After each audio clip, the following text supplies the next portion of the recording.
Hi class, I'm Dr. Jody Richardson Delgado. Welcome to Advantage. Today we're going to be talking about personality development and Erickson's psychosocial stages. So Erickson had 8 psychosocial stages of development. Erickson talks about how these stages involved a psychosocial crisis or conflict that's related to a specific developmental task. Our first stage is trust versus mistrust, and this is from birth to about 1 year of age. And this is where we learn to trust the world around us. When I cry, am I going to be fed? When I cry, am I going to be changed? Are my needs going to be met by the world around me? Or is there something to mistrust here I'm not going to be taken care of? The next stage is autonomy versus shame and doubt.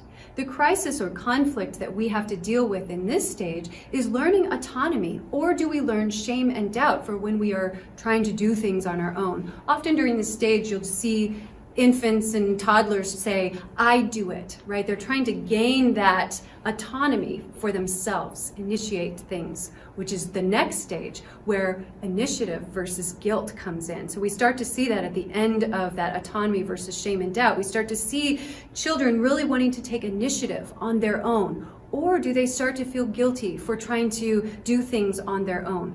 This really involves parenting and how the parents are involved in each one of these stages. We learn a lot from our caregivers during these first 3 stages. The next stage, industry versus inferiority, is from 6 to 12 years of age. This is where our world starts to expand, and we maybe go to school at this time, and we start to look at our peers and see how they're different than we are. Maybe up to this point, mom has told you, you are the best soccer player that she's ever seen, or you're the best artist she's ever seen. And you sit down in your class and you start to draw, and you look over at your classmate and you see that their person has much more detail than yours, and they are better at drawing than you. You go out to the soccer field and you start to kick the ball around, and you see that your friends are making a lot more goals than you are. They can dribble the ball much faster and much more accurately than you can. So you start to understand what it is that you're good at versus what you're inferior at based on more of your peer group. So during this stage, we want to find out what it is that we're good at. What is our industry? The next stage is identity versus role confusion. And this is during adolescence. This is really where we start to figure out who we are. We want to figure out who we are both in our occupation, in terms of spirituality, in terms of personality. Where do we fit in this world? And this is where we find that identity, or we can get caught in role confusion, trying to figure this out, and it feels like a never-ending process. And this is where we see a lot of adolescents trying different groups of people. So one semester they're a jock, and then the next semester they're with the theater kids, and they're doing different things. We also see this early in college where students are changing their major quite a bit because they're trying to figure out what it is that they want to do, what is their role, and what do they want their role to be. This can lead to an ending loop, though, of role confusion.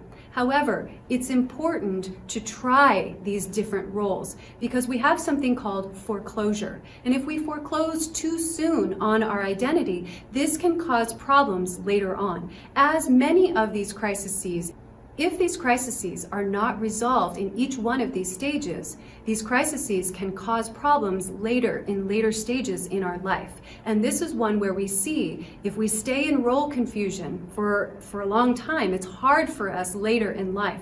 Also, if we foreclose too soon on our identity, that can also cause problems later in life. You've heard about the midlife crisis, the person who wakes up in their 40s or 50s and says, I was a nurse because my mom told me I should be a nurse. I never really thought about being anything else. What if I should have been doing something else? That's someone who has foreclosed too soon on their identity.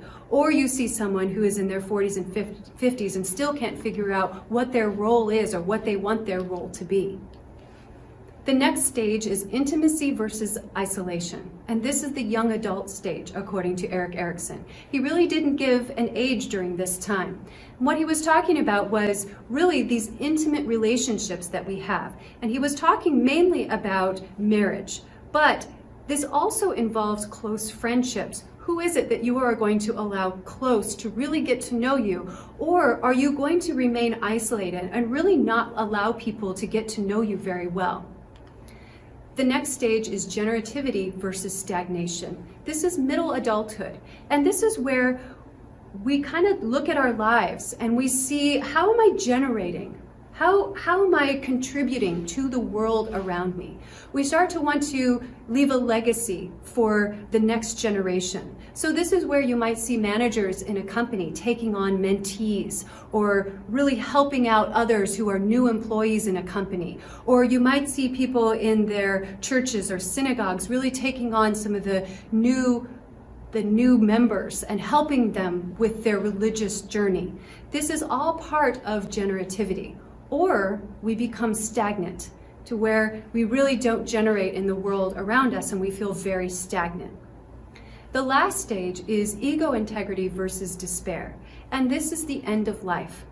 Someone who has ego integrity, typically you're going to hear stories about some of the positive things in their life. And this is someone who has achieved ego integrity. They might even tell you about some of the difficult parts of their childhood or of their life. But the overall theme of what they're talking about is how it ended well, or that they were resilient in some way. Or we can go into despair. And this is where someone is in despair over maybe relationships that didn't work out the way that they wanted them to. And this can lead to a lot of sorrow. And of course, this is the last stage of development.